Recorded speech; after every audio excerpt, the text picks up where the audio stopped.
Hello বন্ধুরা, সবাই কেমন আছো? আশা করছি ভালো আছো। নিয়ে চলে এসেছি আজকে রান্নার ভিডিও। তো আজকে দু রকম মাছই করবো অল্প অল্প করে। ভাতটা হয়ে গেছে, আগে নামিয়ে নিচ্ছি। দেখি কড়াই বসে দিচ্ছি, দেখো গরম হওয়ার জন্য। আর এই যে তেলাপিয়া মাছ নিয়ে এসছে। এই তেলাপিয়া মাছ খেতে আমার বড় মেয়ে খুব পছন্দ করে, তাই তো ওর জন্য তেলাপিয়া মাছ নিয়ে এসছে। তো একটু আলু বেগুন দিয়ে সর্ষে পোস্ত দিয়ে ঝাল করে দেবো। আর আগের দিনে এবার মাছ আছে, আগের দিনে এই যে গঙ্গার ট্যাংরা মাছ নিয়ে এসেছিলো, রেখে দিয়েছিলাম। কটা অল্প করে রান্না করেছিলাম, মাংস হয়েছিল বলে। আর কটা আজকে করব, ওটাও আলু বেগুন দিয়েই করব, ঝোল পাতলা আদা জিরে বাটা দিয়ে। তো দেখতে থাকো আমি কেমন করে রান্না করি, আর তার সঙ্গে তোমাদের সঙ্গে একটা গল্প শেয়ার করব। এই যে মাছ নিয়েই গল্প, তো দেখতে থাকো বন্ধুরা। তো দেখো তেলটা তো গরম হয়ে গেছে, কড়াইটাও বসিয়ে দিয়ে এই তেল মাছ দিয়ে দিয়েছি। মাছটা ভেজে নিই আর ওদিকে মশলাটা করে আসি।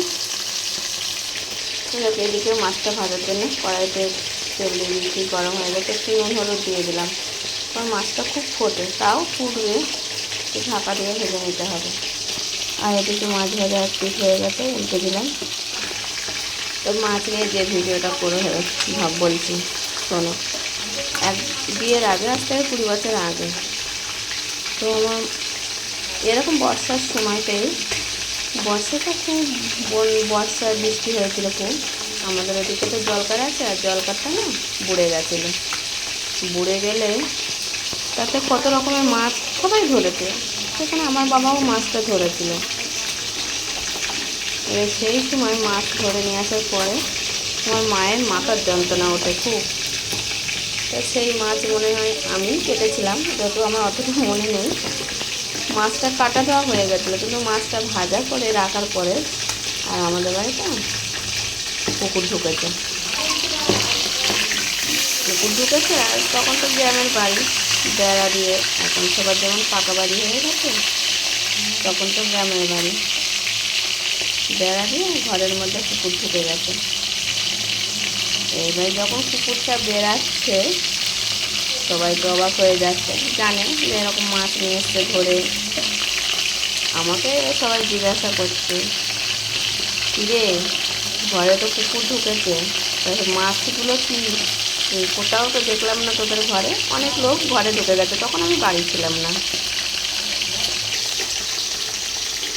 তোদের ঘরের সে মাছগুলো কী করে? পাড়ার জেঠিমারা কাকিমারা জিজ্ঞাসা করছে যে মাছ, অত মাছ কি সব পুকুরে খেয়ে গেলো, বাবারে কী করে, কোথায় রেখেছিস? তো ওরা কি ঘরে ঢুকে দেখছে কিছু আছে কি, ওরা আর খুঁজে খুঁজে পায়নি। পরে যখন আমি বাড়ি আসি, আমাকে এবার জিজ্ঞাসা করছে।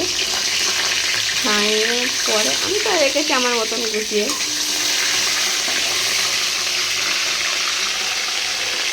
পরে যখন আমি এদের দেখাচ্ছি যে এই তোমার মাছ ঢাকা আছে, সব ঠিকই আছে, আরে কী করেছি, মাছটা বড় একটা গামলিতে রেখেছি, রেখে বড় গামলিতে করে তার উপরে একটা বড় গামলি চাপা দিয়েছি। তখন কিন্তু আমার অতটাও বুদ্ধি নেই যে মাছটা আমি অত সুন্দর করে গুছিয়ে করে রাখবো। এখনকার মেয়েদের যেমন বুদ্ধিটা নেই, তখন কিন্তু আমার সেই তুলনায় বুদ্ধিটা ভালোই ছিল। হয়তো গ্রামের মানুষ তো, জানতাম খোলামেলা জায়গায় কুকুর বিড়াল ঢুকতেই পারে, তার জন্য সাবধানে রাখতে হবে। তারপর যেটা করি, মাছগুলো সবাইকে বের করে দেখায় যে দেখো আমার মাছটা ঠিকই আছে, ও ঢুকেছিল হয়তো গন্ধে, কিন্তু আমার মাছ খেতে পারেনি। খুলে সবাইকে বার করে দেখালাম, সবাই দেখে তো কাটবে, বাহ খুব সুন্দর করে গুছিয়ে রেখেছে এইটুকু নিয়ে। তাই আজকে মাছটা রান্না করতে করতে কথাটা মনেই হলো, ছোটোবেলার কথাগুলো মনে হলে একলা একলা কত হাসি পায় যে এই করতাম, তখন ছোট আর এখন বড়।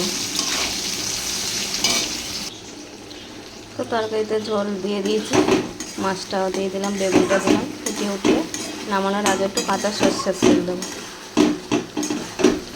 তো ছোটোবেলার দিনগুলো সত্যি খুব ভালো ছিল বন্ধুরা, ছোটোবেলায় তার ফিরে যেতে পারবো না। মাছটা রান্না করতে গিয়ে মাছের কথাটাই মনে হলো, তোমাদের সঙ্গে বললাম, কিন্তু এত ঠিক করে আমি আরও গুছিয়ে বলতে পারলাম না। তো আজকে রান্নাবান্না এই ছিল বন্ধুরা। আর আমার ছোটোবেলার কিছু গল্প তোমাদের সঙ্গে শেয়ার করলাম, কেমন লাগলো কমেন্ট করে জানিও। সবাই ভালো থেকো, সুস্থ থেকো। সবাইকে শুভ দুপুরে অনেক শুভেচ্ছা ও ভালোবাসা। যদি ভালো লাগে একটা লাইক কমেন্ট শেয়ার করে দিও বন্ধুরা, দিয়ে পাশে থেকো। টাটা।